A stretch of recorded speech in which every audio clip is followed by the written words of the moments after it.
Welcome to the Megyn Kelly Show, your home for open, honest, and provocative conversations.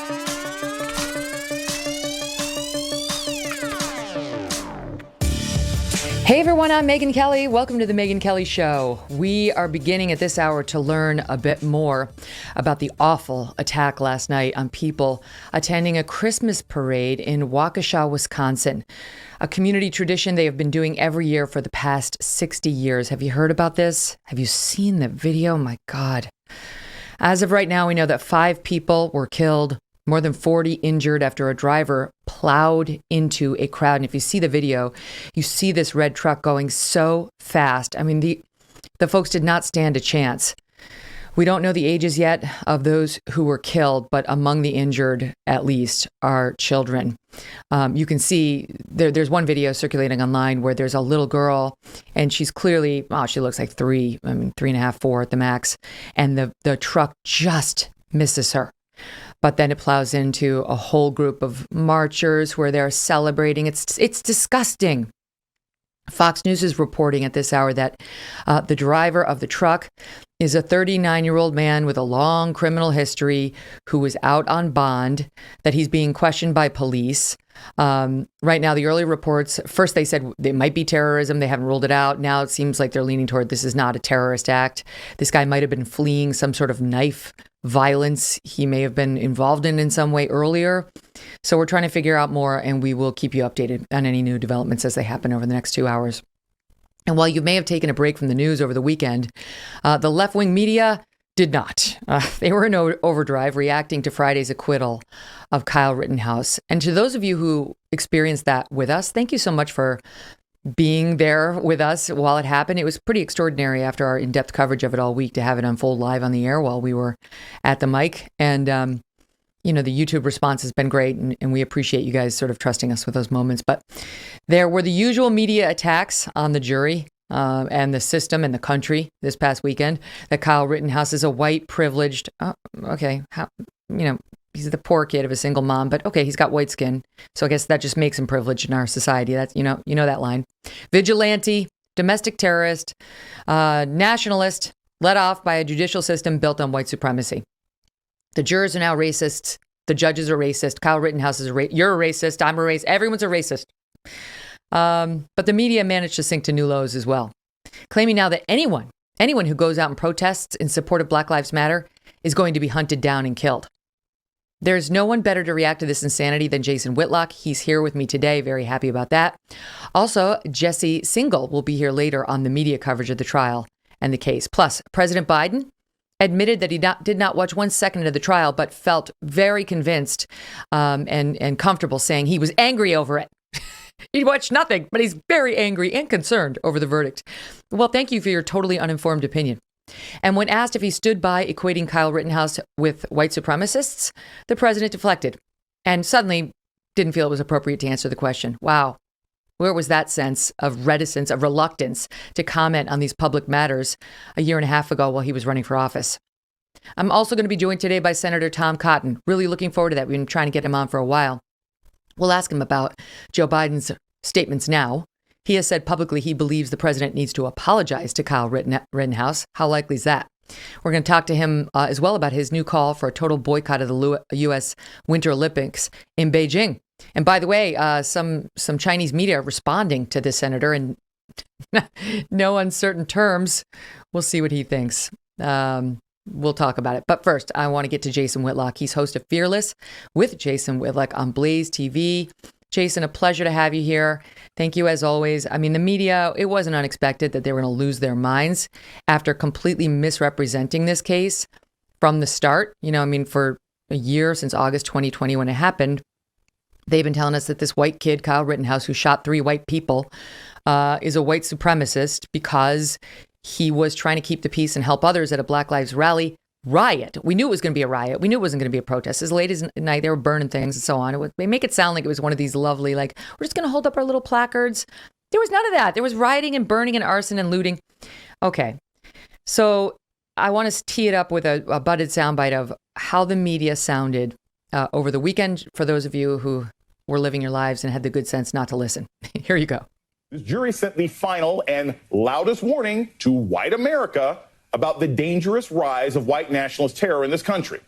Like if I'm walking around and I'm a white nationalist, coward little kid with an AR-15, and I see somebody drive by with a Black Lives Matter bumper sticker and I feel threatened, I can open fire. This country was built on the idea that white men had a particular kind of freedom, from the slave catchers on, the right to inflict violence in the name of protecting property. Anyone who supports Black Lives Matter should be very afraid tonight. That now we can see people baiting violence to have a reaction, very serious problem for activism, because now we're being told that someone can cross state lines with a semi-automatic rifle and kill people. And today, what we were told was that white self-defense trumps everybody else's sense of safety and protection. The fact that white supremacists roam the halls of Congress freely and celebrate this little murderous white supremacist. You matter. Every time one of these verdicts come out, it's easy to feel like you don't, but I'm here to tell you that you do. You matter. You matter so much that the second you start to get a sense that you do, a man will grab a gun he shouldn't have in the first place and travel all the way to another state just to quiet you.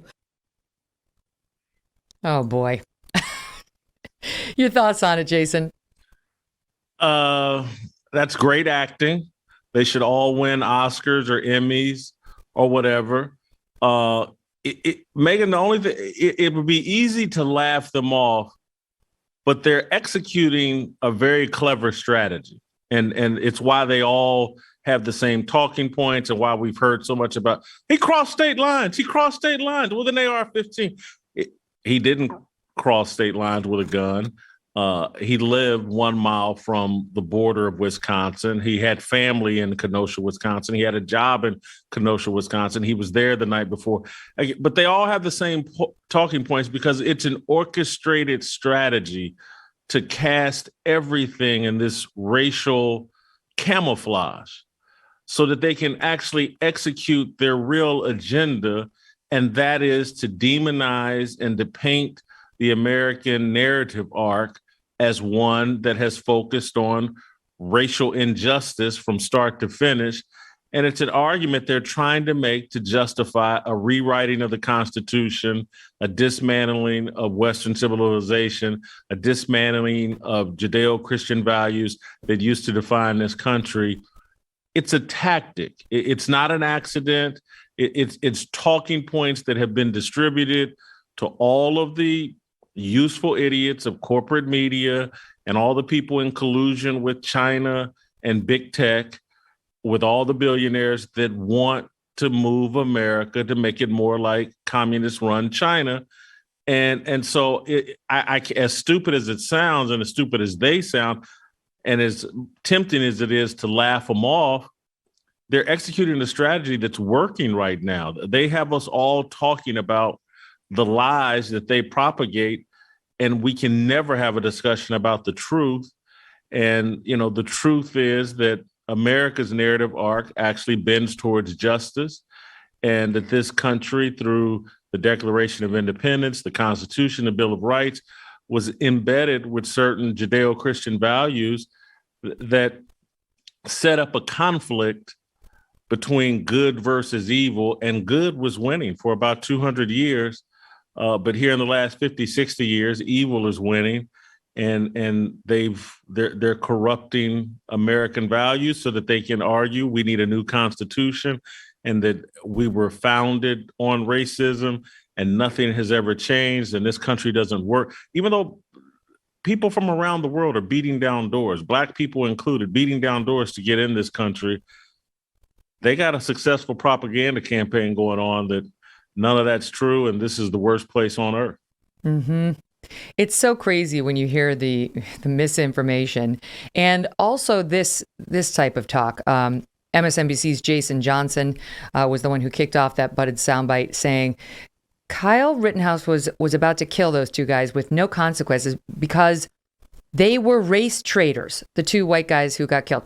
They were race traitors who stood against the core conceit of white supremacy. What?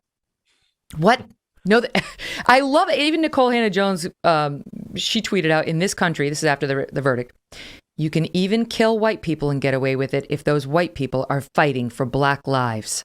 This is the legacy of 1619. Sure, I'm sure convicted pedophile, the guy who loved to rape 9-year-old boys, Joseph Rosenbaum, was there and was running around yelling the N-word that night. I'm sure he was there fighting for black lives. Or were they kidding me that they were race traitors trying to stand against the core conceit of white supremacy? They wanted violence. They wanted to participate in riots. They wanted to cause trouble. Not one of those guys who got shot that night was there to support black lives. I wish that people would ask themselves, like, well, hold on, we're throwing Black Lives Matter rallies, but we're attracting white people with long criminal records. Yeah. We're attracting pedophiles to that's who's coming to align with us or to participate in whatever it is we're doing. That should make you question yourself, because again, over social media, you'll see anytime someone says something, particularly if you're Black, if you say something that has any conservative values, any religious values, they'll say, you should judge who's supporting you. It's all Trump supporters, and therefore you must be wrong, or you must be. Well, if pedophiles and domestic abusers and other people with criminal records are the ones coming out and supporting you, doesn't it say something about your message?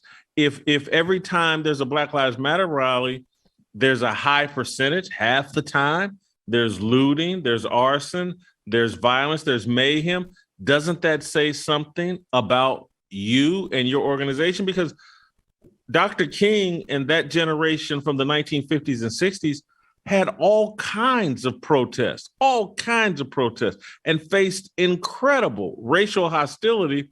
But those protests weren't marked by arson, violence, and looting by the people allegedly supporting Dr. King and them. So the Black Lives Matter crowd should be asked, what kind of energy are we putting into the air that pedophiles are running to join us, and that every one of our martyrs, or virtually every one of our martyrs, has a long criminal history? What is it about your organization that attracts that group and picks those types of martyrs and heroes to rally around? They should be asking some questions of themselves.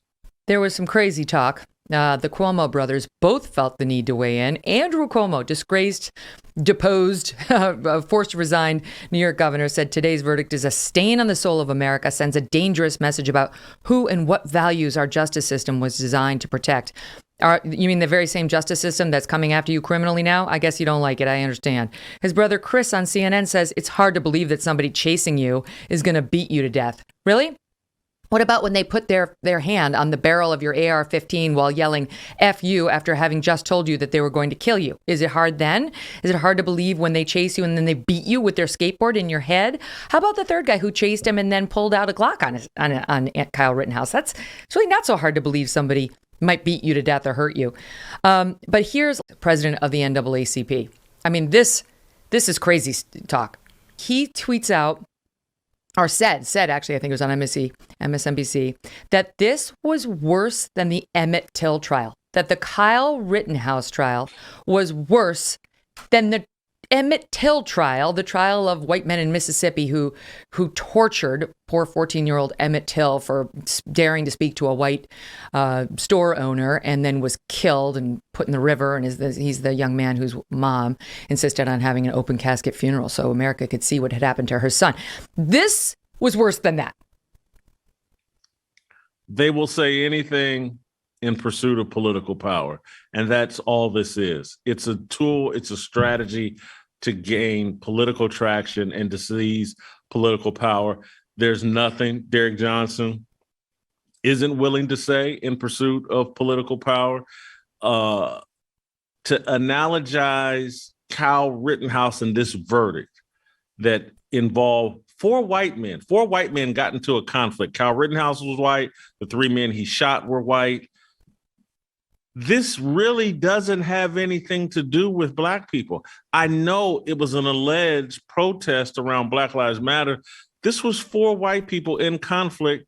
And for people to suggest that there was no threat here, there's a willful ignorance and then there's just ignorance. And I don't know which one this is, but there are videos of people getting brutally beaten in Kenosha, Wisconsin during that week of rioting and violence that we saw there.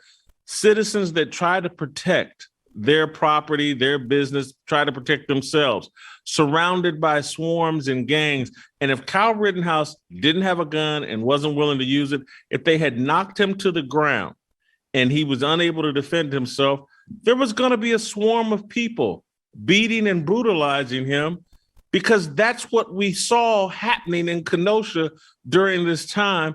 This is a clear case of self-defense. The jury, despite all the pressure from the media and other outside forces, reached the right conclusion. You have a right to defend yourself in America. Kyle Rittenhouse, Megyn, we spent a lot of time, or the media has spent a lot of time second guessing Kyle Rittenhouse. And I said this on my show last week, and I stand by it. I'm not really against people second guessing Kyle Rittenhouse. Hey, why did you go there? You're just 17. Well, that's all fine, as long as the other side is comfortable with people questioning George Floyd. Hey, man, why were you arguing with the police for 30 minutes? Why were you jacked up on fentanyl? Why did you refuse to get into the back of the car? And people can ask those questions. If we can question Kyle Rittenhouse, why he was there, blah, blah, blah, we should be allowed to question George Floyd and some of his behavior that contributed to what eventually the tragic events that took his life. He contributed to that. But again, we can't ask those questions, but we can question everything about Kyle Rittenhouse. And Megyn, I'm just sorry, a 17-year-old boy whose family has strong ties to Kenosha, lives in Kenosha, he has every right to go defend his community. That's right. If his dad lives there. It's right across the border from where he lives in Illinois. People who live in Illinois cross the border to Kenosha to get a cup of coffee. This is not particularly unusual. But wait, I gotta end with this. We've heard from so many in the media, so many of our politicians, right on up to the president, that Kyle Rittenhouse is a white supremacist. We heard this long before that now infamous shot of him in a bar with members of the Proud Boys, which we'll get to in a second, became public. They called him a white supremacist because he showed up at this protest and he was not on the side of the rioters. And by the way, just want to make clear he did show up at this bar when he was let out on bail, and he was there with his mom and another family member. And there were members of the Proud Boys there. And the Proud Boys surrounded Kyle and asked for a photo with him. At the time, he was 17 years old. His lawyers say he didn't know who this was. Didn't know the Proud Boys from anybody. They got a photo with him, and they all were doing the OK sign, which, according to some, in some circumstances, can be a symbol of white power. It can mean white power. Now, Kyle's lawyers said, kid didn't know what that meant. There's no evidence that he did. They scoured Kyle Rittenhouse's social media to find any evidence. The prosecution, his lawyers turned over everything, all of his phones, all of his social media. They didn't find one piece of white nationalist propaganda or white supremacist propaganda or following of any accounts that might support or anything about Proud Boys. All they have on him is he showed up that night and he wasn't on the BLM side. He was trying to keep the peace.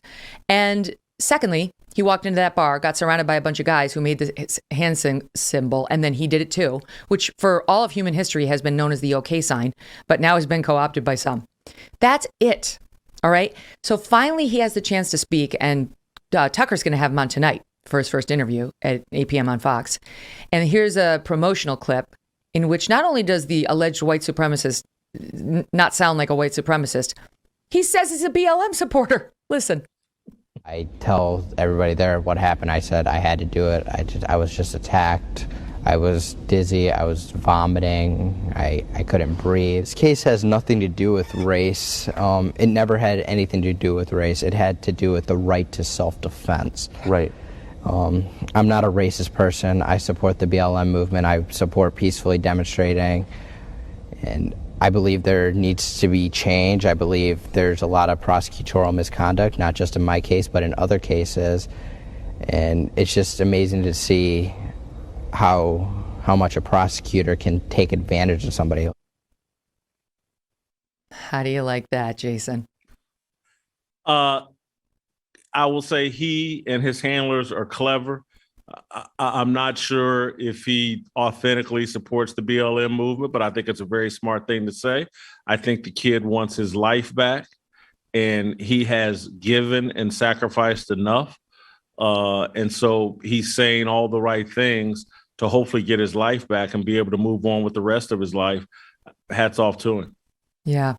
People need to be honest about what the evidence is and is not against Kyle Rittenhouse, both in this case and when it comes to the white nationalist charge. By the way, the other piece of that is the Anti-Defamation League reportedly scoured all of his social media and determined that there were no connections to any extreme movements or white nationalist groups and so on any of those accounts. So people can just stop.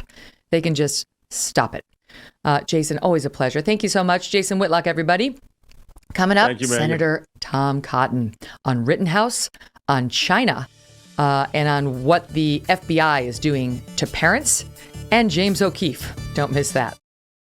From the first moment I sat in my X chair, my body immediately said, yes, this is what a real office chair is supposed to feel like. And I said, you're welcome, body. I never actually looked forward to sitting in my office chair until I got my X chair. And I do not have to be the only one. You can afford yourself this luxury, or anyone you love. Think about it. Can your current office chair give you a massage while you're working? Usually you got to pay top dollar for that in some salon. But your X chair can make it happen. Can your current office chair heat up or cool down as we go into these cold winter months? Wouldn't you like a heated chair? Welcome X chair into your life. It's all in the LMX massage and temperature regulation, exclusively designed and made for X chair. And once you feel the customized support of X chair's patented dynamic variable lumbar support, your back is never going to be happy in any other chair again. So you get the back support you need, you get heat, you get cooling, and you get massage. Not to mention it's just comfortable to sit in. High performance, quality engineering, extreme comfort. Boom. There you go. Buy one. These are just some of the reasons I love my X chair. I cannot wait to be at work now. And sometimes, even if I'm not working, I just sneak up to my X chair just to get that special feeling. Take my advice and try X chair for yourself, risk-free, for 30 days. Once you realize how much better your chair should be treating you, you're never going to go back to that lame old chair.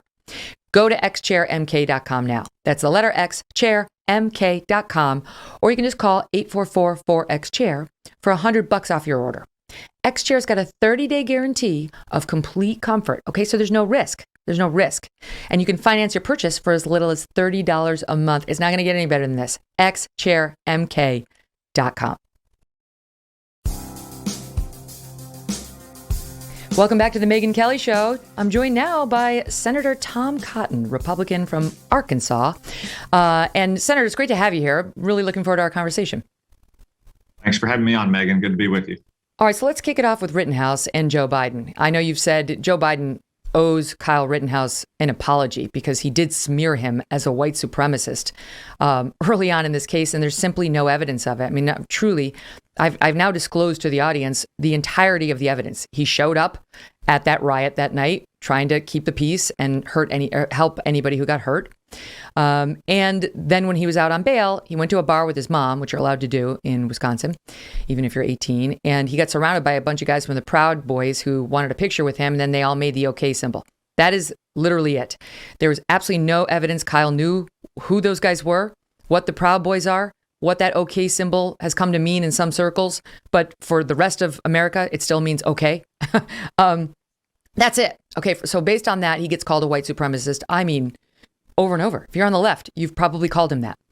And Joe Biden was asked by reporters this weekend about whether he'd like to disavow that and what his reaction was to the jury. And here was his first reaction before he had his handlers write him a paper reaction. Listen. I just heard a moment ago. Do you have any reaction? I didn't watch the trial, so Do you stand by your past comment equating him to white supremacy? Well, look, I stand by what the jury has concluded. The jury system works, and we have to abide by it. And then he came out, Senator, afterward in a paper statement, clearly written by somebody else, and changed his message to, oh, wait, I'm angry and concerned. I'm angry. While the verdict in Kenosha will leave many Americans feeling angry and concerned, myself included, we must acknowledge the jury has spoken. Meanwhile, he didn't watch any of the trial. Your thoughts on it all? Well, Megyn, Joe Biden does need to apologize to Kyle Rittenhouse publicly for slandering him as a white supremacist. There's no evidence at all of that, or that Kyle Rittenhouse harbored any racial animus. As you described, he went to Kenosha, where his father lives, to help protect property and persons when the Democratic authorities in charge in Wisconsin refused to do so. Kyle Rittenhouse had every right to be on that street just as much as the three criminals who assaulted him and perhaps tried to kill him, certainly as much as the hundreds of rioters and looters. So Joe Biden should not be angry and concerned about this jury's verdict. What makes me angry and concerned is that you have Democratic authorities all around the country who have ceded streets in so many cases to left-wing militias. Mm-hmm. Absolutely right. And the history of what they did in Wisconsin, just not only refusing to call in the National Guard when they knew that there were going to be riots the night of the Jacob Blake, now deemed lawful shooting by police. But the governor there was inciting people with tweets, trying to pile on and rush to judgment in that case, which was later ruled a justified shooting not only by the Wisconsin AG, but by Merrick Garland. So they were pouring fuel on a fire. And that is why Kyle Rittenhouse felt like he had to be there. Doesn't mean you have to agree with his presence, but that's why he felt like he needed to be there. And then the jury agrees that all he did that night was defend his own life when it was threatened repeatedly. Can I ask you, though, about, we played a soundbite in our first segment of the media reacting, and still, white supremacist. Here's some of the political reaction, just to give you a flavor. Representative Cori Bush, yesterday, or it was over the weekend, the judge, the jury, the defendant, it's white supremacy in action. This system is not built to hold white supremacists accountable. It's why black and brown folks are brutalized and put in cages while white supremacist murderers walk free. Gavin Newsom out in California. America today, you can break the law, carry around weapons built for a military, shoot and kill people and get away with it. That's the message we've just sent to armed vigilantes across the nation. Then you've got this lunatic, New York Representative Sean Patrick Maloney, who's chairman of the DCCC, Democratic Congressional Campaign Committee, saying it's disgusting and disturbing that someone was able to carry a loaded assault rifle into a protest. Sir, this was no protest. It was a riot against the unjust killing of Jacob Blake. Okay, Jacob Blake is alive. He was shot. He's not dead, sir. An unarmed black man. That's not true. He was armed with a knife, as your own Attorney General Merrick Garland found, not to mention many others, and take the lives of two people and injure another and face absolutely no consequence. Well, he was on trial for his life in prison, facing first-degree murder charges, so there was a consequence. You tell me whether this is sincere belief by these people, or they just want to stir the pot to sort of animate some faction of their base. Well, many of them are deeply ignorant and uninformed, Megyn. As you said, Sean Patrick Maloney couldn't even get the basic facts straight that Jacob Blake was not, in fact, killed. He was shot, in part because he resisted arrest, an arrest that was started because a female associate of his had called the police, fearing for her own safety. Rather, Jacob Blake walked around the vehicle and tried to retrieve a knife from it. So these people can't even get their own basic facts straight. I would also say that a lot of these kind of foolish charges of white supremacy or racism on a matter that had really nothing to do with race are just a veiled attack on the Second Amendment rights of every American to defend himself and to defend his family. In the end, that's what Kyle Rittenhouse was doing. He was present on the streets of Kenosha with others trying to protect property and persons. They have every right to do so. And when they're threatened with death, as Kyle Rittenhouse apparently was by the demented child rapist who ended up assaulting him, or was being assaulted or threatened by other criminals, as he has every right to defend himself. Every American has every right to defend himself, and his family, and his property. That's really what the left is attacking here, is our Second Amendment rights and our right to protect ourselves. You know what's interesting, Senator, is the narrative is now shifting in some corners on the left, the more centrist left, I guess, that realizes they can't really blame this on white supremacy. I mean, forget, Cory Bush and MSNBC. But, for example, the New York Times, The Daily, which I listen to, their podcast hosted by Michael Barbaro. I like keeping an eye on the left and the right? See what they're saying in both pockets of the media. They, by the way, just said 2 out of the 3 assailants coming after Kyle Rittenhouse were unarmed. I think Kyle didn't feel that Anthony Huber beating him over his head with a skateboard was unarmed, nor did they mention, in that particular phrase that he was reaching for Kyle's gun. Okay, but anyway, they shifted, and I'm hearing the discussion shift to the problem's really self-defense laws meeting open carry laws. The problem is, we had these self-defense laws that were meant really to cover you in your home if somebody tried to burglarize you or hurt your family, but weren't really supposed to be able to be used by somebody out on the street with an AR-15 who's basically asking for trouble. So I see that's where they're going to go with it. They're going to try to crack down on these laws that allow open carry, that apply self-defense out in the public square if you're armed and so on. What do you think? I think that's exactly right, Megyn, is that the left is going to try to crack down on every American's Second Amendment right to defend himself and herself. Again, Kyle Rittenhouse and anyone else who's a law-abiding citizen with a firearm that night had a right to defend himself, other innocent civilians, and to defend the property that those rioters were trying to destroy. It is very alarming that you have the left today trying to defund the police, trying to delegitimize our law enforcement system, and then to deprive Americans of the right to protect themselves. And that's what ultimately the Second Amendment is about. Sure, it protects our right to keep and bear arms for things like hunting or skeet shooting, but that's not what our founding fathers had in mind. They knew that every person has an inherent right to defend himself and his family and his property. And if more Democrats are going to continue to allow rioters and looters to rampage through our streets, to break into stores and go on stealing sprees, as you've seen again in San Francisco in the last couple of days, then it's thank goodness we have that Second Amendment right. Thank goodness we have the ability to keep and bear arms and to protect ourselves and protect other innocent life. Because in the end, as much as we depend on law enforcement to deter crime, to catch criminals, to prosecute them in the heat of the moment, in most cases, when the police are minutes away, every second counts. And that's why that's the thing. People need to have the right to defend themselves. When our country was founded, it was very rural. There weren't huge urban centers, and people did have to defend themselves. It wasn't so you didn't pick up a phone and call 911. It was up to you. And some arguments you hear on the left about, well, now we're modernized. We have the police. We have these huge urban centers. Not everybody needs to be armed, right?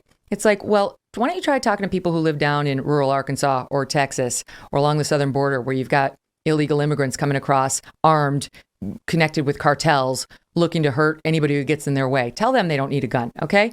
And now, even in busy cities like Kenosha, Wisconsin, where you have a governor or a mayor who won't send out the police, who won't call up the National Guard, which is what happened in the wake of the Jacob Blake shooting on night 1.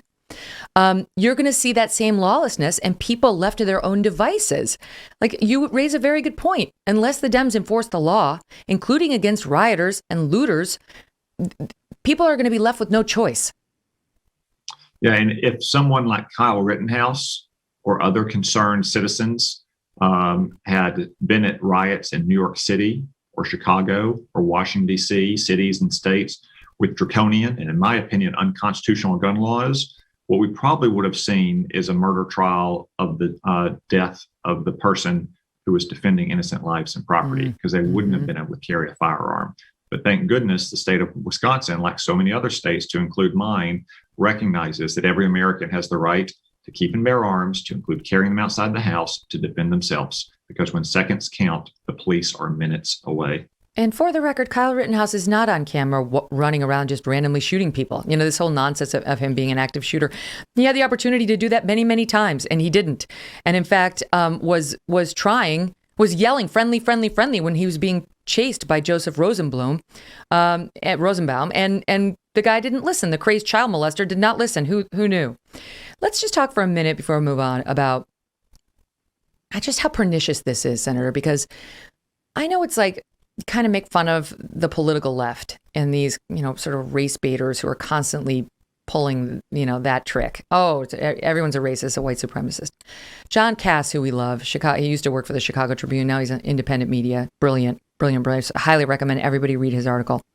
It's called "If Only Kyle Rittenhouse Could Ask Biden and Media, Have You No Sense of Decency?" He talks about how, what if they had gotten away with it? What if the jury hadn't seen through this and had been unduly influenced by these people? And this is a quote from his piece. If they'd succeeded, the kid who cried on the witness stand could have been sentenced to life in prison. How would he survive inside, a kid like that? He wouldn't. A kid like that wouldn't survive 5 minutes.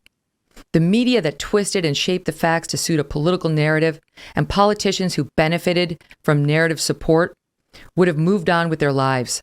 And as they heaped glory on themselves, Rittenhouse, if put in a state prison, would be dead or wish he were dead every minute of his life. He says, don't forget what these politicians, prosecutors, and media have done, because if you do, you're inviting the next mob to grab Lady Justice and bend her to their political will. Well, that's well said. And I want to point out that the jury should be commended for doing what is always a difficult job under extraordinary circumstances. The jury is an institution in our society is often portrayed as a check and a balance on the executive branch, on prosecutors in particular, and it is that. As we saw in this case, you had what I think borders on prosecutorial misconduct, to include prosecutorial incompetence. If you remember when the prosecutor held the rifle up and had his finger on the trigger, one of the most basic violations of gun safety practices. But the jury is not just a bulwark against an overreaching executive and prosecutor. It's also a bulwark against the mob.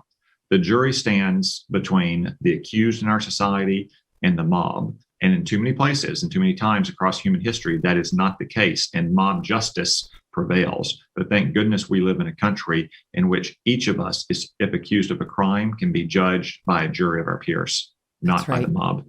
That's right. Social justice, mob justice does not reign inside a courtroom. The laws govern, and actual justice reigns inside our legal courts. And it drives the media and the political left crazy, but it's the way it ought to be. I'm going to ask Tom Cotton right after this break about a push now, including from Democrat Jerry Nadler, to have Kyle Rittenhouse prosecuted at the federal level by Merrick Garland's DOJ. And there's plenty more to talk to Tom Cotton about. Lots going on with, speaking of Merrick Garland, the FBI now doing something with respect to parents, tagging them for potential, threats against school board members. They haven't dropped that. And Senator Cotton's been making a lot of it. We'll ask him about his letter to Merrick Garland. And remember, everyone, you can catch the Megyn Kelly Show live on SiriusXM Triumph Channel 111 every weekday at noon East, and the full video show and clips when you subscribe to my YouTube channel, youtube.com/Megyn Kelly. If you prefer an audio podcast, sometimes that's easy. You can walk around, get your errands done while listening. You can just subscribe and download on Apple, Spotify, Pandora, Stitcher, or wherever you get your podcasts for free.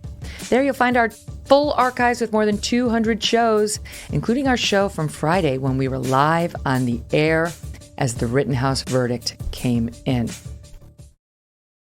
Sure, I'd love an extra hour or two of sleep each night, but with my crazy schedule, it's not going to happen, and I'm sure you can relate. But at least we can look well rested, thanks to Genucel from Chamonix.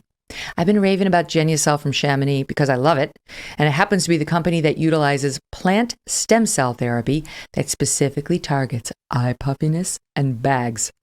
Thanks to new technology, Genucel is an incredibly powerful but still natural serum. And with immediate effects, Genucel is guaranteed to show results in as little as 12 hours, or you get your money back. Yes, users saw results in just 12 hours, with dramatic improvements in 2 weeks.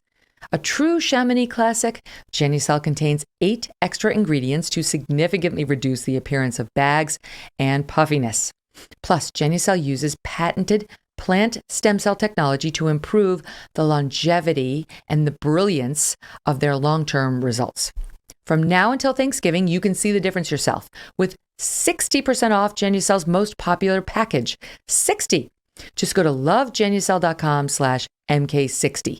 That's love, GENUCEL.com/MK60 Don't forget that part. Helps you and me to get 60% off their most popular package. Order now, and express shipping is free. LoveGenucel.com/MK60.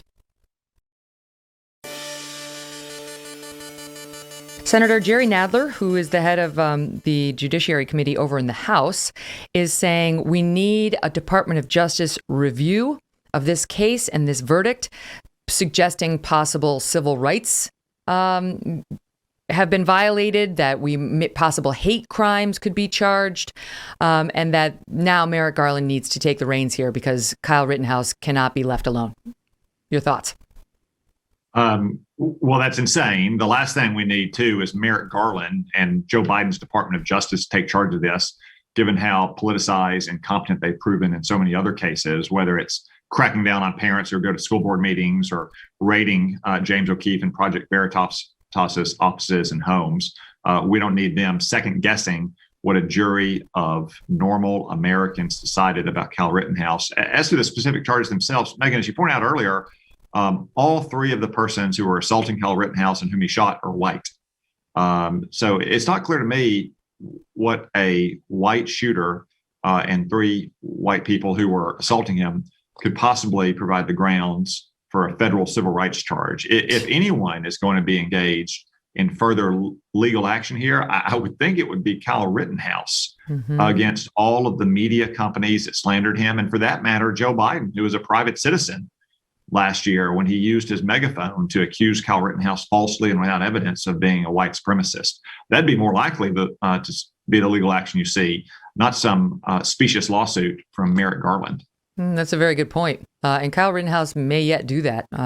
It's always tough. I mean, it's been a while since I've looked at it specifically, but if you're a public figure, it's virtually impossible to sue for defamation because you have to prove the other person said this stuff knowing it was untrue and had actual malice in their heart when they offered the untruth.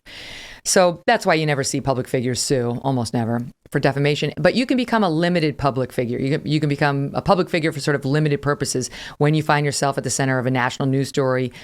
It's not like Nick Sandmann of Covington, where all he did was stand on court steps and get his picture taken and then got smeared by CNN and others. Kyle found himself in the news for a year because of something, he did. So I don't know. I'm not sure what his chances would be in a courtroom because I think they'd probably find him a limited public figure. Anyway, I'd still like to see him try because he was really wrongly maligned. And as John Cass points out, the stakes are so high. If you just give them a pass, they're going to keep doing it. The media and the politicians, they have no skin in the game. None. Yeah, that's right. And, you may be right on your legal analysis, Megyn. You're certainly a much smarter lawyer than I ever was. I was such a good lawyer, I had to quit the law and join the Army. But I'd say this, if I was sitting in Comcast's corporate executive suites, I'm not sure I'd want to try my hand at the jury if Kyle Rittenhouse sues NBC and MSNBC for the way they've defamed him for the last year. That's a good point. He's being very kindly modest because he went to Harvard Law and I went to Albany Law. No offense to my alma mater, but Tom Cotton does not have trouble in the intellectual department.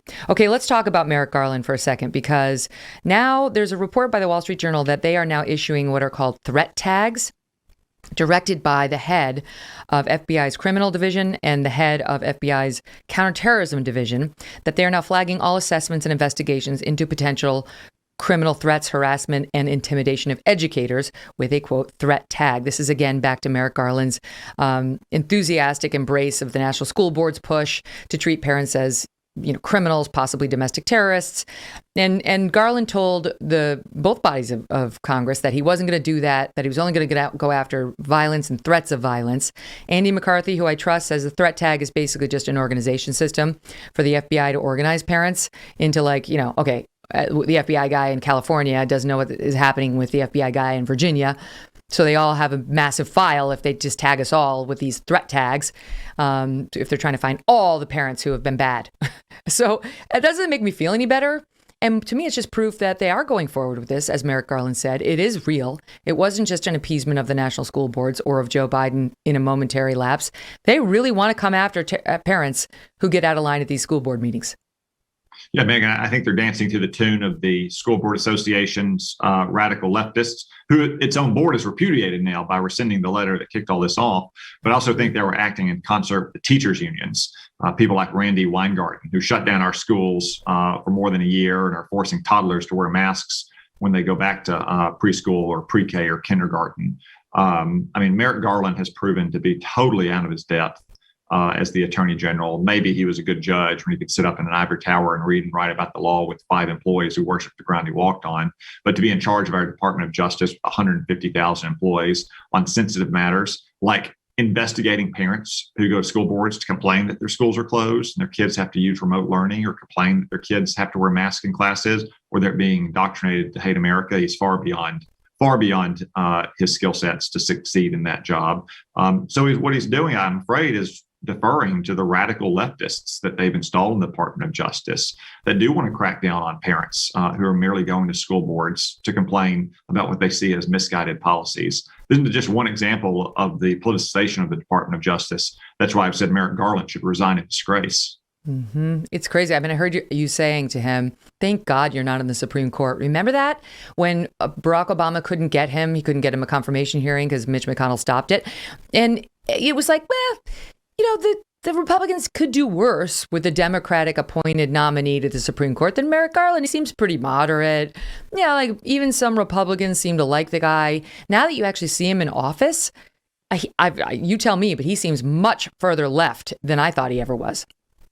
He's both ideologically to the left and he's incompetent. Again, he's letting these radical ideologues run his department. Megan, we have it on pretty good authority from sources inside the FBI that they did not take seriously the School Board Association. In fact, they kind of laughed it off until they were directed by Merrick Garland's front office at the Department of Justice to take it seriously. And that's why Merrick Garland sent out a nationwide memo to all of his U.S. attorneys directing them to come up with a plan on what they were going to do to crack down on parents and sick the feds on them when they went to a school board to complain about that board's policies.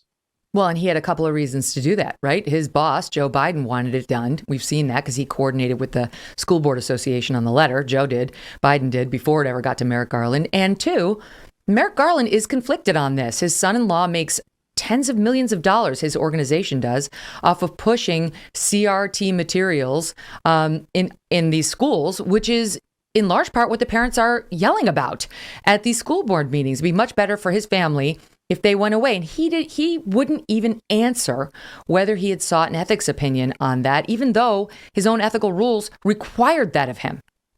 Yeah, and it really does get back to that point, Megan. So many on the left are gaslighting Americans and parents by saying, oh, critical race theory is not taught in schools. But it really does get back to teaching kids, no matter what their age, at what level of intellectual sophistication, that race is the most important thing about you, that there are certain races that are oppressive and certain that are victimized. That's why, for instance, up in Northern Virginia, another element of the parental backlash was when they shut down AP and gifted and talented programs, or when they stopped admissions at restricted admissions at public high schools like Thomas Jefferson.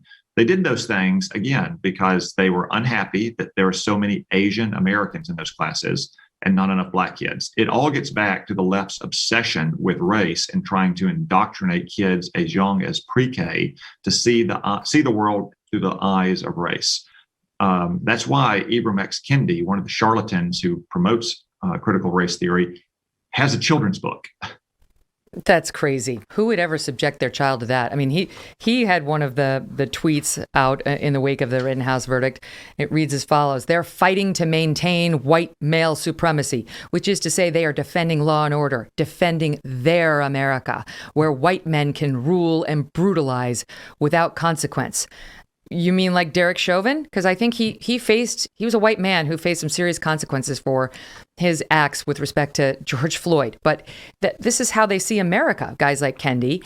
And it's to your point about the schools and the divisions on race. This is at the college level, but there was a story about Rittenhouse today. There's some university in Massachusetts, Fitchburg State, They hosted several processing spaces segregated by race, right? More and more we segregate by race in response to the verdict.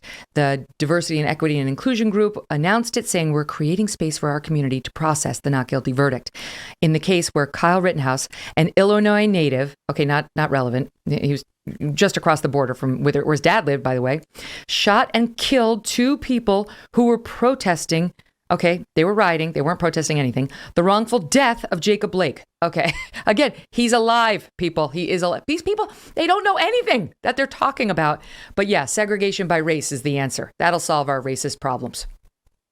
Yeah, and Megyn, is this so often the case in these riots, whether they're in Kenosha or in New York or in Minneapolis, it's many times minority-owned businesses that are being destroyed, barbershops or sandwich places or dry cleaners, oftentimes that don't have enough insurance to cover the damage. But these rioters, they don't care.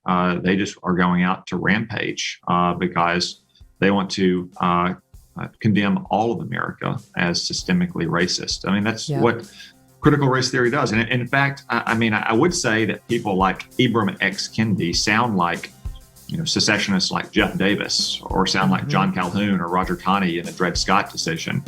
But I don't even have to imply that. One of Ibram Kendi's books is actually entitled with a verbatim quote from Jefferson Davis. It's so crazy. You don't have to peel the onion layers back very far to get to just how racist those thoughts and comments are, and yet still we reward them with millions of dollars and big platforms. Senator Tom Cotton, we want to talk to you about what's happening to James O'Keefe and a dust-up with China right after this break. Don't go away. Black Rifle Coffee Company is not your typical coffee company.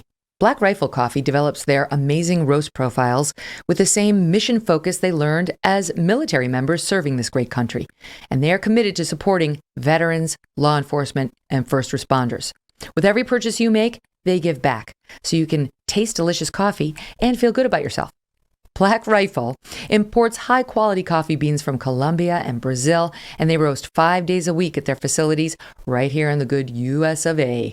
Manchester, Tennessee, and Salt Lake City, Utah, to be exact.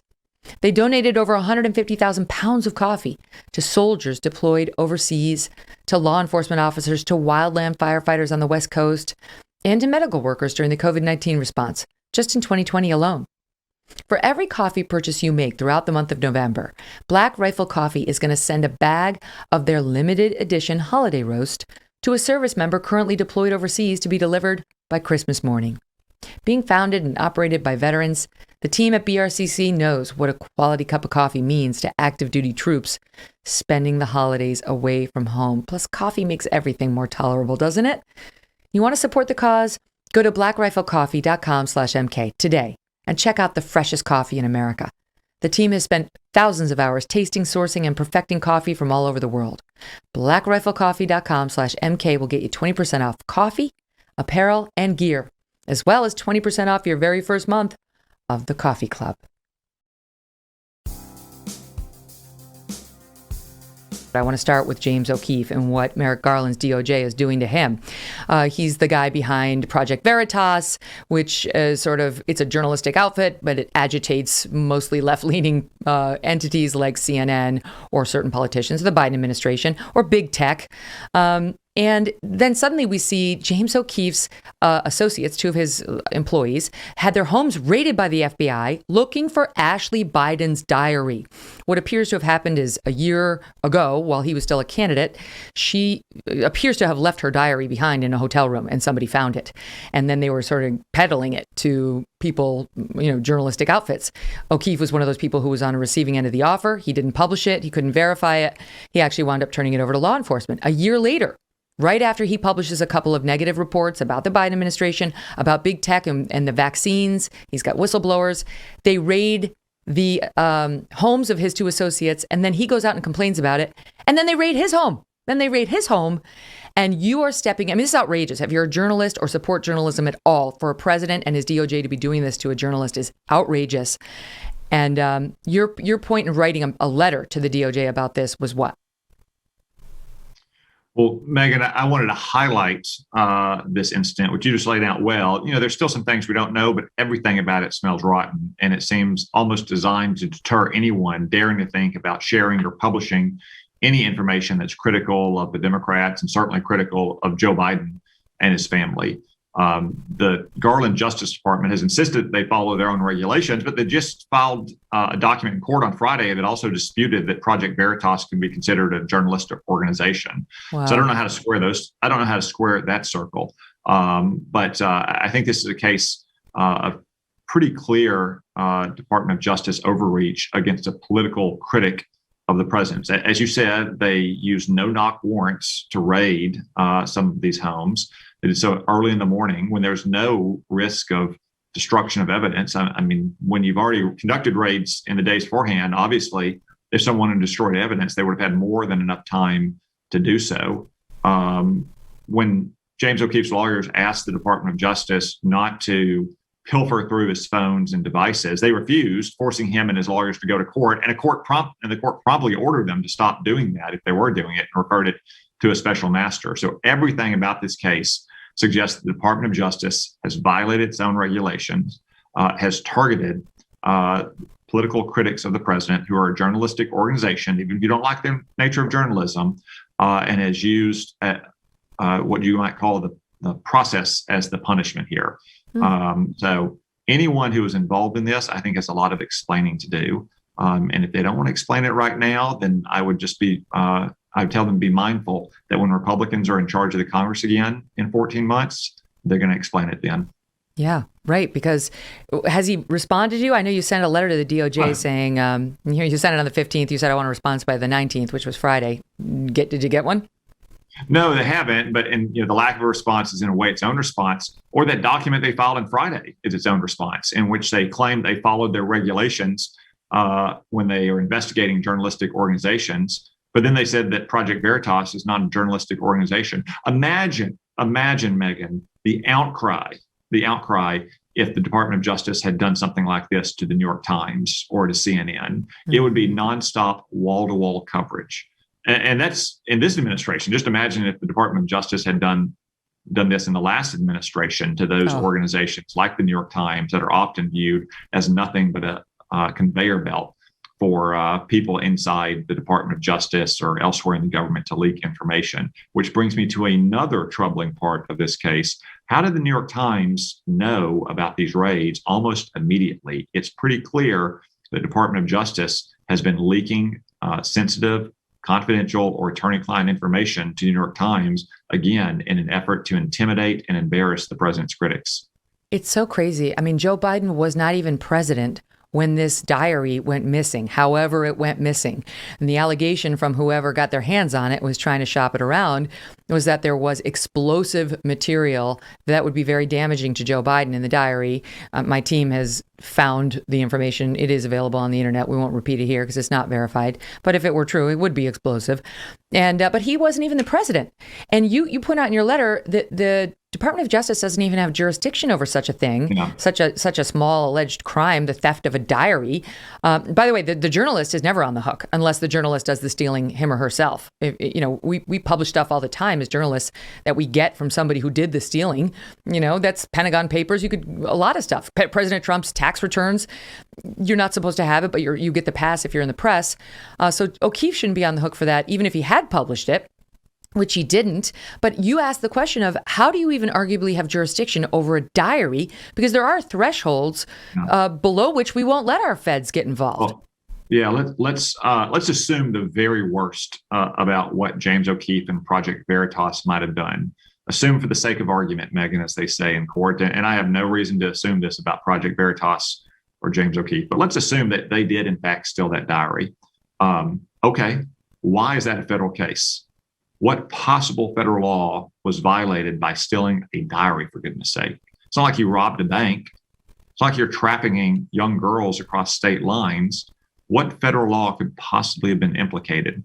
And if it was, as I write in my letter, the National Stolen Property Act, Megyn, well, it's got a $5,000 threshold. Is someone's personal diary really worth $5,000? And then finally, even if it is, the feds don't bring every case just because there is a federal case. They often defer to local authorities or they decline to prosecute at all.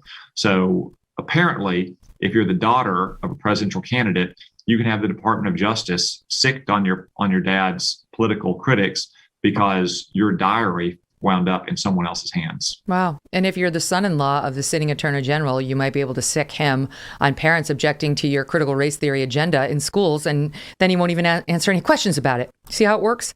All right, let's shift gears and talk China. A lot going on with them. And I heard you say recently on, I think it was Fox, I can't remember, but you were saying that if China invades Taiwan, we should be prepared to shoot down their aircraft and sink their ships. And, the conventional wisdom on the response to that is, but we won't, because we don't want another conflict and we're too weak to get in a conflict with China, which is sort of that squares the circle, because the fact that we're projecting weakness and the debacle that we had in Afghanistan is what I think you believe might lead China to do this in the first place. So how likely do you actually think it is that China would actually invade Taiwan?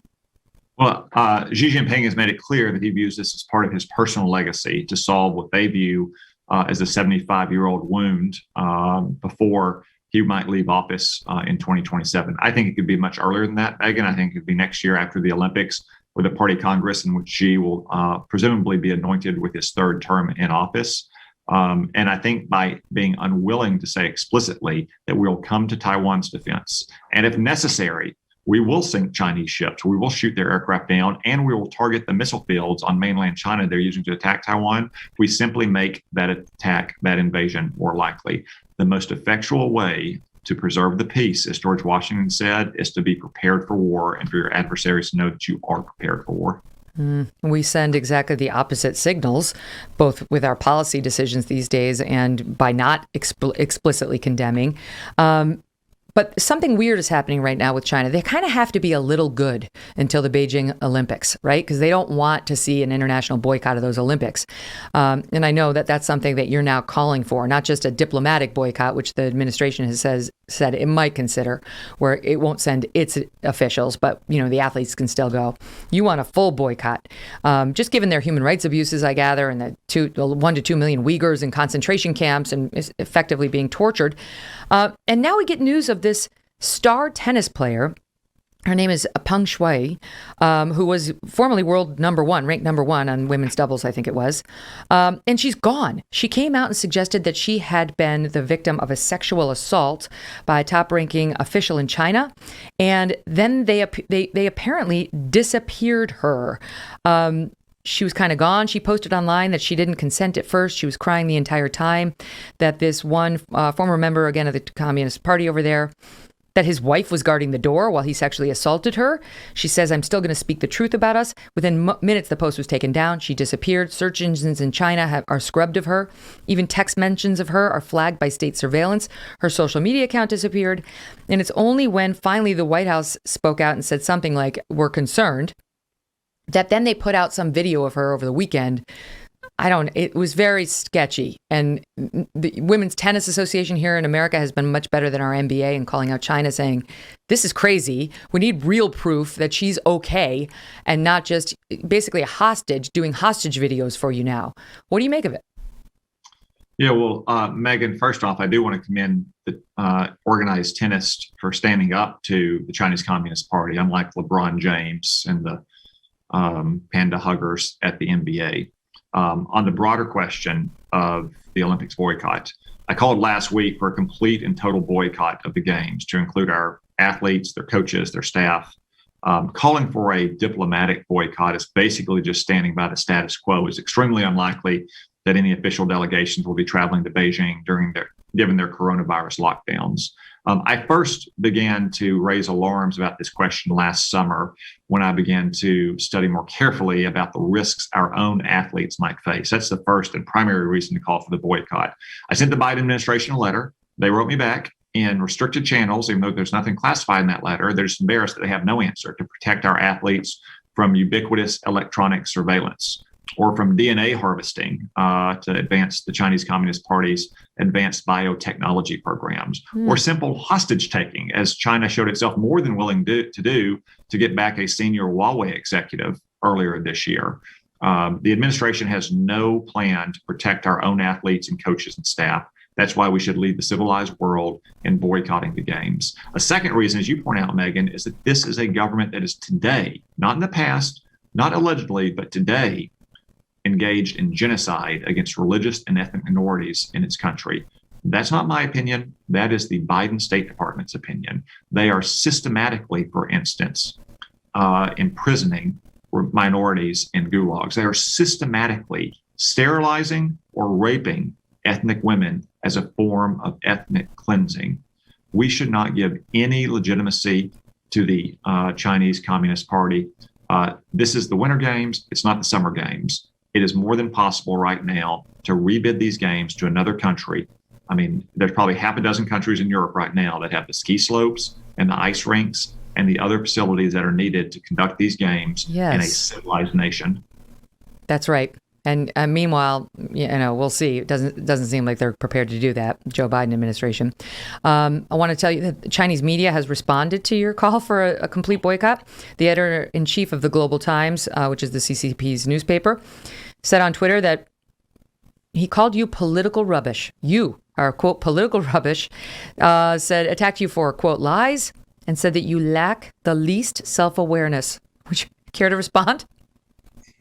Well, Megyn, this is just an ongoing saga from the Chinese Communist Party directing their ire at me. Last year, I was sanctioned for pointing out that the Wuhan coronavirus almost certainly originated in labs in Wuhan that studied the coronavirus. So, my wife and I have not been able to take our second honeymoon to China, and I guess I won't be attending any of these games if the Biden administration doesn't announce a diplomatic boycott either, since the Chinese Communist Party seems to take an inordinate interest in my criticisms of so here you couldn't get your civilized world. You couldn't get your op-ed published in the New York Times on keeping order during the Black Lives Matter riots that we saw in summer 2020. That was the reason that guy, the editor, he got pulled because he wanted it. He supported your op-ed. I mean, they published it, but then the guy got fired for allowing it. You're definitely not getting anything published in the Global Times. So, I mean, your options are getting slimmer and slimmer, Senator, by the minute. Well, not surprising, given how much the Global Times and the New York Times have in common. Well said. Oh, wait, can I just ask you real quick, because we have another guest coming up, but what is your prediction on BBB? It passes the Senate. Joe Biden says it will pass, and Schumer says it'll pass by Christmas. I certainly hope it doesn't pass by Christmas or Thanksgiving or any other time, because it would be terrible for American families. At a time when folks are paying more for gas than they have in many, many years on the drive to grandma's house, or can't even get the food they need for Thanksgiving or the presents for Christmas. And if they can, they're paying historic rates for it. The last thing we need is trillions of dollars of more spending from the Democratic what's your prediction? Party. Some of which is going to rich homeowners in places like California and New Jersey, whose taxes are too high in the first place. Others of which are going to pay for welfare from households that don't even have a breadwinner, much less someone even looking for work. So this is not what America needs right now. You're not going to give me a prediction, whether it passes, whether Manchin and Sinema get on board? I'm hopeful that we can stop this terrible bill in the Senate. That's all I'll say on that, Megyn. All right. We'll continue watching it. Such a pleasure. Come back again. There's so much more I want to talk to you about. Great to be on with you. Happy Thanksgiving. Oh, to you too. Thanks, Senator. Coming up, we're going to be joined by Jesse Singal, and we're going to dig into Jesse's coverage of Kyle Rittenhouse for more than a year and how the media is botching the story still. Right now, I'm joined by Jesse Singal. He is co-host of the great podcast Blocked and Reported with Katie Herzog. That's in our archive. We had them both on together, and you will love it. They're hilarious together and brilliant apart, too. He's also the author of The Quick Fix, Why Fad Psychology Can't Cure Our Social Ills.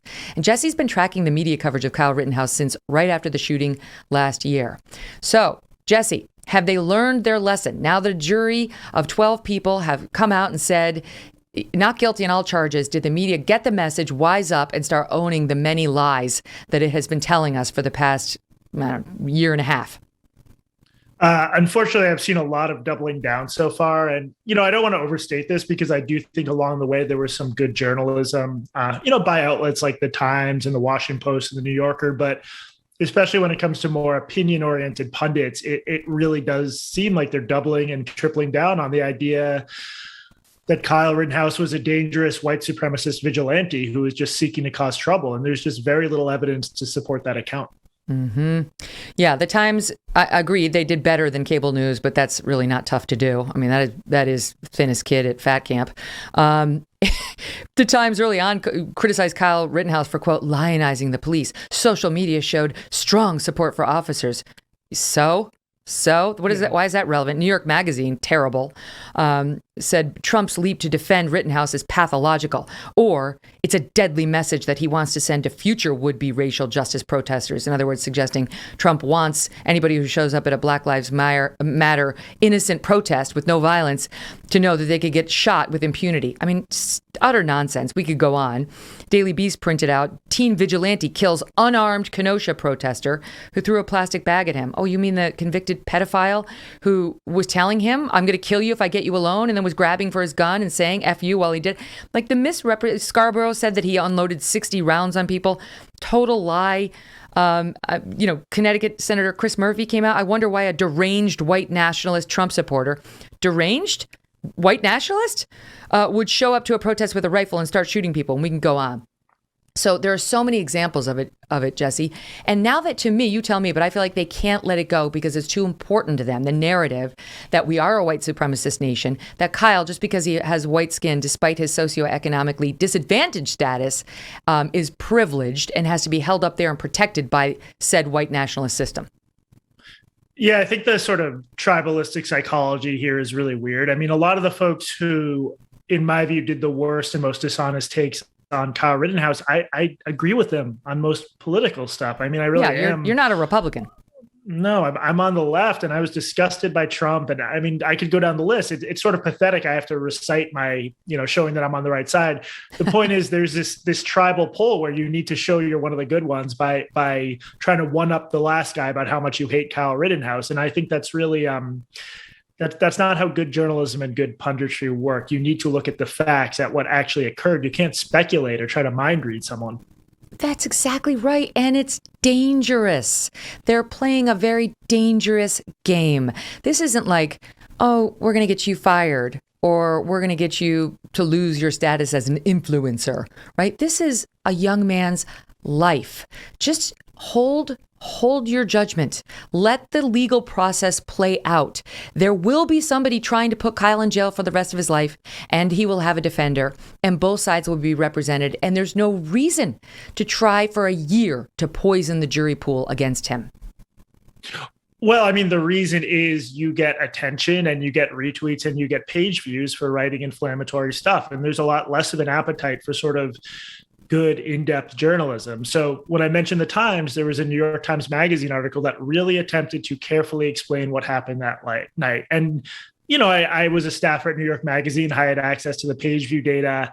Generally speaking, a piece like that represents tens or hundreds of thousands of dollars of work and resources on the part of the Times, it's not going to get you as much attention as like a really inflammatory column that gets shared both by people who like it and who hate it.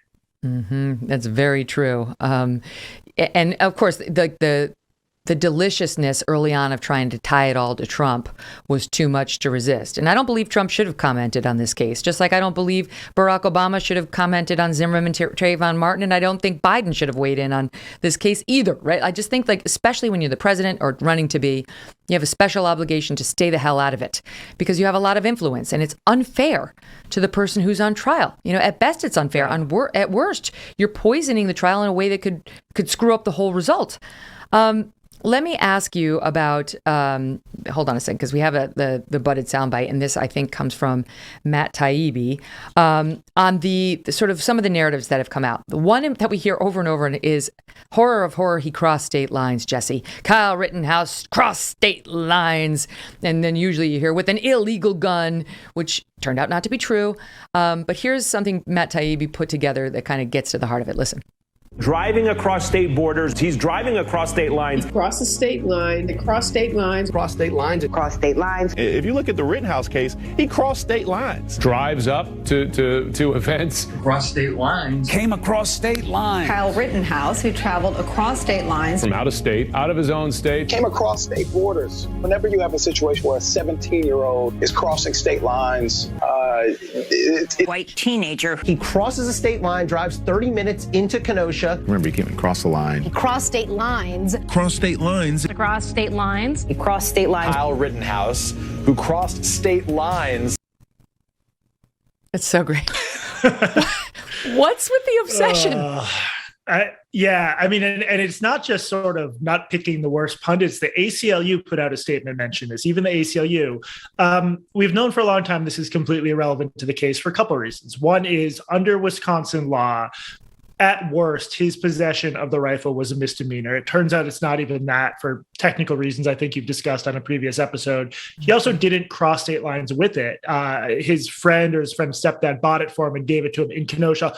Also, he's from Antioch, Illinois, which I believe is on the Wisconsin border, and he had close ties to Kenosha. This is like, I'm from Boston, and Western Mass is very close to Albany. It's like someone who works in Albany but lives in Western Mass. Oh, they cross state. It's completely meaningful. It's helpful, though, because anyone who mentions that, you immediately know you don't have to take them seriously. It's like a flag saying, don't take me seriously. That's a good point. Yeah, exactly right. I think they think it makes him sound more nefarious. Like he's at home, he's putting on his camo, he grabbed his AR-15, he drove halfway across the country. Yeah, no, he's saying, I hope I can successfully sneak across the Illinois-Wisconsin border, despite all the fortifications there. Exactly. But, it just sort of speaks to me to their duplicity in trying to make a story sound worse than it does. The reaction, of course, has been insane from the press. And so we talked about earlier, the Pauls. But these know-nothing celebrities and sports figures really take the cake. I mean, they truly I tweeted out something over the weekend saying, you ask any of these people, these especially the athletes and celebrities tweeting out about this case, ask them to name 2 out of the 3 people who Kyle shot. Just 2 out of 3, even one. I'll take 1 out of 3. Ask them to say the name of the judge. Do they even know what it is? Never mind how to pronounce it. Never mind ask them what provocation law is in Wisconsin. If they can't answer those questions, they should shut the hell up about this case. They shouldn't have an opinion. They didn't watch it. Joe Biden admits he didn't watch any of the trial, and yet still he's angry in the verdict. Shut up. Shut up. Yeah. You forfeited your right to have an opinion because you're not informed. And you should not be fostering any opinions on it since you have none based in fact. Okay, so here's a couple of examples. Of course, Colin Kaepernick weighs in. I would bet everything I own Colin Kaepernick knows nothing about this trial. Absolutely nothing about this trial.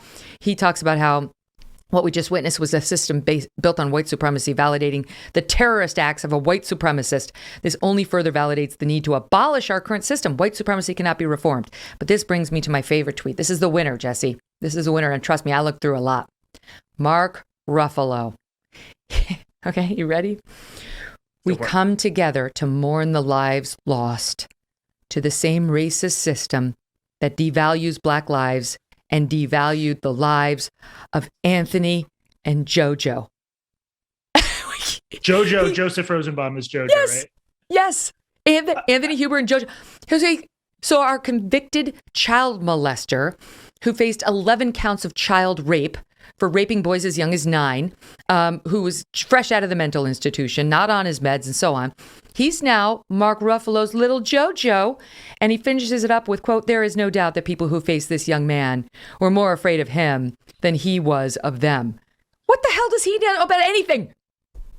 I think the problem here is, I think the cat's a little bit out of the bag. In the age of social media, everyone's going to chime in on everything. I am more frustrated with journalists than with Mark Ruffalo, but I do think, given that the whole thing that started all of this was looting and rioting in Kenosha, and that there's obviously some connection between what people say on social media and how angry and scared people get, at a certain point, people need to take responsibility if they're going to have huge platforms and acknowledge that they could be contributing to genuinely dangerous situations that, I'm not saying anyone's going to start rioting just because Mark Ruffalo said that. But when you have 10,000 people spreading the same misinformation, making the same inflammatory claims, at a certain point, there's a risk that you're lighting another tinderbox. And I just think people should recognize that. Mark Ruffalo has 7.7 million followers on Twitter. I do think you need to be more careful. You need to be more responsible. Mark Ruffalo, come on this show. I'm begging you. I'll give you time to study. You don't even have to do it like this Mark week. Ruffalo, come on Blocked and Reported first. Come on. It's a much bigger platform. It'll be super fun. You can take the whole week to study. I won't ambush you. I'll give you a whole week to study. Come on. And then let's see if you can answer some basic questions about JoJo and Anthony. I mean, like the lunacy. So now, but the other thing is though, like if he wants to make a substantive point here, there's probably some substantive points you could make about how the situation got so out of control. And also, from my point of view, I don't like the open carry laws in Wisconsin. We might disagree on that. At least that is a substantive fact-based point to make, that those laws should be different. Make that point if you want. That's totally different from distorting the facts of the case. I agree with you 100%. I don't want to see that law changed, but I completely agree that's an appropriate discussion to have. There's nothing wrong with saying, do we need to reevaluate that? And then the two sides can duke it out. But they know what the facts are. They've literally been testified to in a court of law. And on a lot of them, from the witnesses who are victims, like who are on their side, from Gage Grosskreutz to the others who were not on Kyle's side, who gave Kyle some of the best, most exonerating testimony there was. And still, they won't admit it, right? Still, they talk about Kyle Rittenhouse like he's just this white supremacist who was a lunatic, armed vigilante who went there with a desire to kill people. So to me, it's very disturbing because you can't stop it. And there's no willingness to sort of be honest about what you got wrong and go back and correct it. And then we're seeing similar things when it comes to, the fake narratives about the Steele dossier and Russiagate, even, the kid Nick Salmon in Covington. I don't remember big, long, we're really deeply sorry. Like, they don't do that. They just move on and hope they don't get sued. And in that case, they did. All right, let's talk about Kyle Rittenhouse talking to Tucker. He apparently has been shooting a documentary with Tucker Carlson's team throughout the trial. Some people are horrified by this. I'm like, why? Most journalists would have loved that opportunity on the left and right. It was going to come out differently depending on who you choose. But I saw people sort of horrified that he was doing this. And here, for what it's worth, is part of the trailer for Tucker's longer piece. The interview of Kyle is tonight. He's doing a longer piece based on that documentary, I think, in December. So watch. It's the stuff that keeps you up at night. Like, once you finally do get to sleep, your dreams are about what happened and you're waking up in a dark, cold sweat. Yeah. You had dreams about what happened? Every single night. It's quite scary, actually, because the dreams feel so real and they're not the same at all. They're all different. They're the different scenarios that run through your head during the day, like what could have happened. Like, I'm alive, but what could have happened? Like, what if I wasn't alive? Or what if I did let Mr. Rosenbaum steal my gun? It's those type of dreams. And the outcome of it's bad, but almost every outcome is either me getting seriously injured or hurt or dead. Those are just the dreams I have on a daily basis. First of all, your thoughts on the documentary and the fact that Kyle is doing a sit down with Tucker tonight. Yeah, I've seen very little of it other than the trailer. I mean, I guess the Democratic nominee who's now president called him a white supremacist publicly. If after that you're surprised that he seeks out right-wing figures who are supporting him and in some cases holding him up as a hero, which I absolutely don't think they should, I'm not going to level judgment against him. I'm not a fan of Tucker Carlson. I'm not a fan of certain aspects of the right-wing media ecosystem that are lionizing Kyle Rittenhouse, but it's the most predictable thing in the world. Should he have sought out to go on the mainstream outlets where every hour he's being called a white supremacist? That's not really realistic, is it? Exactly right. Who else would he speak to? And Tucker had his back right from the beginning because he doesn't see everything through a racial prism. I mean, he doesn't just have a knee jerk like, okay, this has got to be something about our white supremacist nation reaction. And I think Kyle's making the right choice because Tucker does have a very important voice, especially on the right half of this country. And that's the half that was willing to give him an open mind throughout this past year. I don't think Republicans were defending him in every turn. I didn't see that amongst the entire GOP, like I saw the entire sort of left-wing press piling on. But Tucker was there early. So I think he's doing the wise thing. And he should have one chance or a few chances to offer his take, right? It's not like he's celebrating. I don't think he's going to be out there like, yeah, it was great. You talk about how you heard his humanity there. He's throwing up. I'm sure this has been a damn nightmare for this kid. You saw it when they read the verdict. Why can't we have some testimonial to the pain that this irresponsible coverage and irresponsible prosecution, in my view, puts one through? Yeah, I was at a bar over the weekend with some folks who disagreed on this, and folks who I'm otherwise on the same side politically as. And I think our sticking point was they could not believe that he actually came there and saw himself, rightly or wrongly, as sort of a defender of Kenosha or someone who could help maintain order. They really could not believe that. They thought that he was only there to cause trouble. And to me, that's really what the divide stems from. I don't think it's good. I don't think it should be celebrated. I think it was a disaster that we literally had paramilitaries basically patrolling the streets of American City.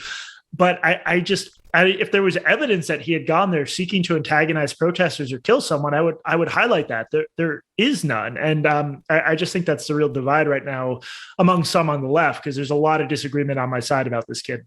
Well, that's exactly right. But among all those things, like why he was there he there to cause trouble? Was he there to shoot people? Is he a white supremacist? Believe me, the prosecution would have introduced all of that at trial if they had it. The only evidence about alleged white supremacy that they tried to introduce that was kept out was that picture of him with the Proud Boys when he got released on bail. And I talked about it earlier in the show. A bunch of guys who we didn't know came up to him and wanted a picture with him. And he agreed, he posed, and they all made the okay sign, and he made the okay sign. And his lawyer later said he had no idea what the hell that meant, which, for all of humanity has meant okay.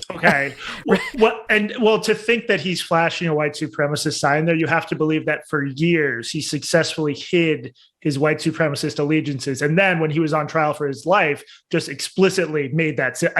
Even just making that symbol to demonstrate, someone's going to screenshot that, but it doesn't really make any sense logically that he would have hidden it so expertly for so long, and then sort of explicitly announced to the world, "Yes, I'm a white supremacist." It's not rigorous, high quality thinking to even suggest that. It's so true, because not only did he not post anything or follow anybody on his social media that would suggest that, because they did pour over that. The defense, the prosecution, the Anti-Defamation League poured over it.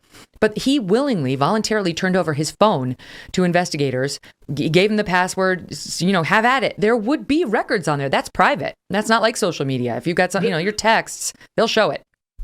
That's like what the ADL does. They monitor online extremism. If they could not find evidence of those sorts of ties, it's safe to say those ties don't exist.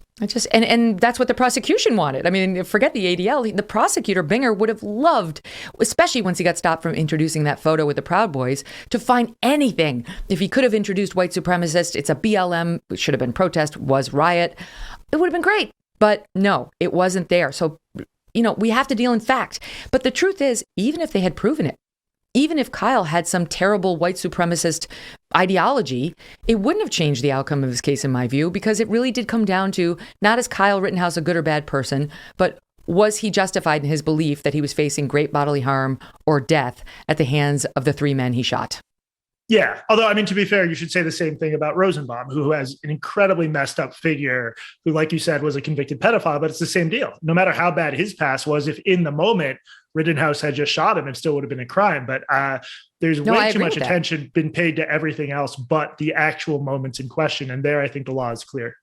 I agree with that. And I think the judge made the right ruling in keeping out the criminal past of these 3 guys, unless the prosecutor opened the door. And that's how it always works in a court of law. If I put you on the stand and I say, like, are you known for your truth and honesty and for being a good man, Jesse? And you say, absolutely. And, you would never do anything untoward or illegal. And then I'm opening the door for the other side to come in there and just, club you if you had done anything, and I know that you haven't. So they did that at this trial. They actually referred to these guys as heroes, the prosecutor, and not even just in the closing, even during the testimonial.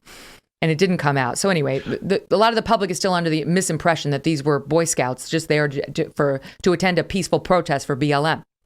Did you think that just if I can turn the tables, ask you one question, is your view more that this was such an uphill battle in terms of the evidence the prosecution was screwed, or do you think they actually screwed up as badly as some people say they did? No, they never should have brought the charges.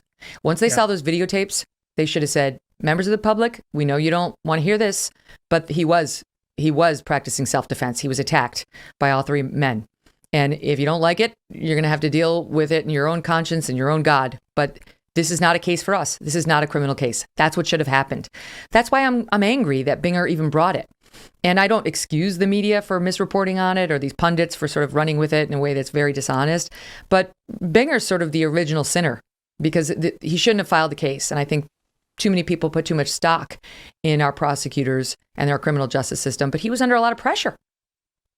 It sort of shows that, you can imagine a situation like Rittenhouse where he is from a poor background, but he did get a flood of right-wing support and money, and he had some benefits there. But it shows you how prosecutors will really overcharge in ridiculous ways. I mean, first-degree intentional homicide in light of those videos. What happens to the equivalent of Kyle Rittenhouse and he doesn't have a giant media spotlight on him, or he doesn't have the benefits of donations? I think there's like a principal point to make here, and the ACLU should be on the other side of this and arguing it from the other side.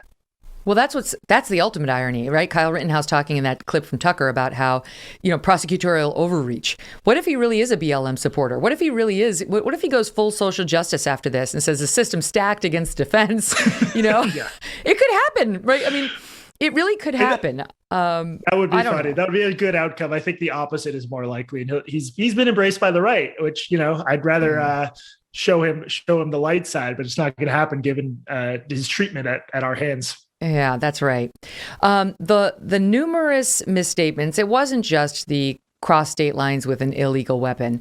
Miranda Devine in the New York Post, she did a great piece on this, talking about how they say he killed 2 black BLM protesters. Okay, that's not true. Everybody was white. Even The Guardian on Friday had a piece saying he killed 3 black men or shot 3 black men. The Independent, I mean. How could they? How could The Independent have a piece like that as of Friday, Jesse? I mean, it's crazy. The other thing is you shouldn't. Rosenbaum definitely wasn't a protester. There's almost no evidence he was. And Grosskreuz's testimony suggested he saw himself as sort of a neutral medic. So I don't, obviously saying he shot protesters makes the crime sound worse and more politically motivated. So it feels like, a year and a half ago, we were all talking about accuracy in media and not doing misleading headlines and making sure to hold Trump accountable.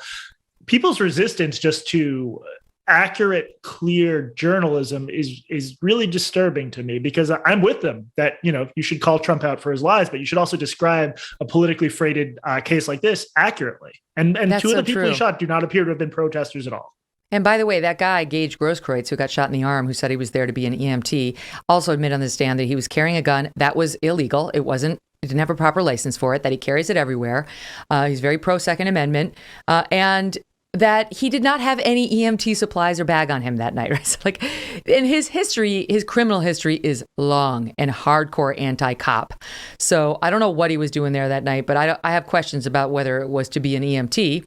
And the other guy, Huber, was not a good man either. He was also a convicted felon who had hurt his own brother and said he was going to gut him like a pig. I could go on. Anyway, so I've got my doubts.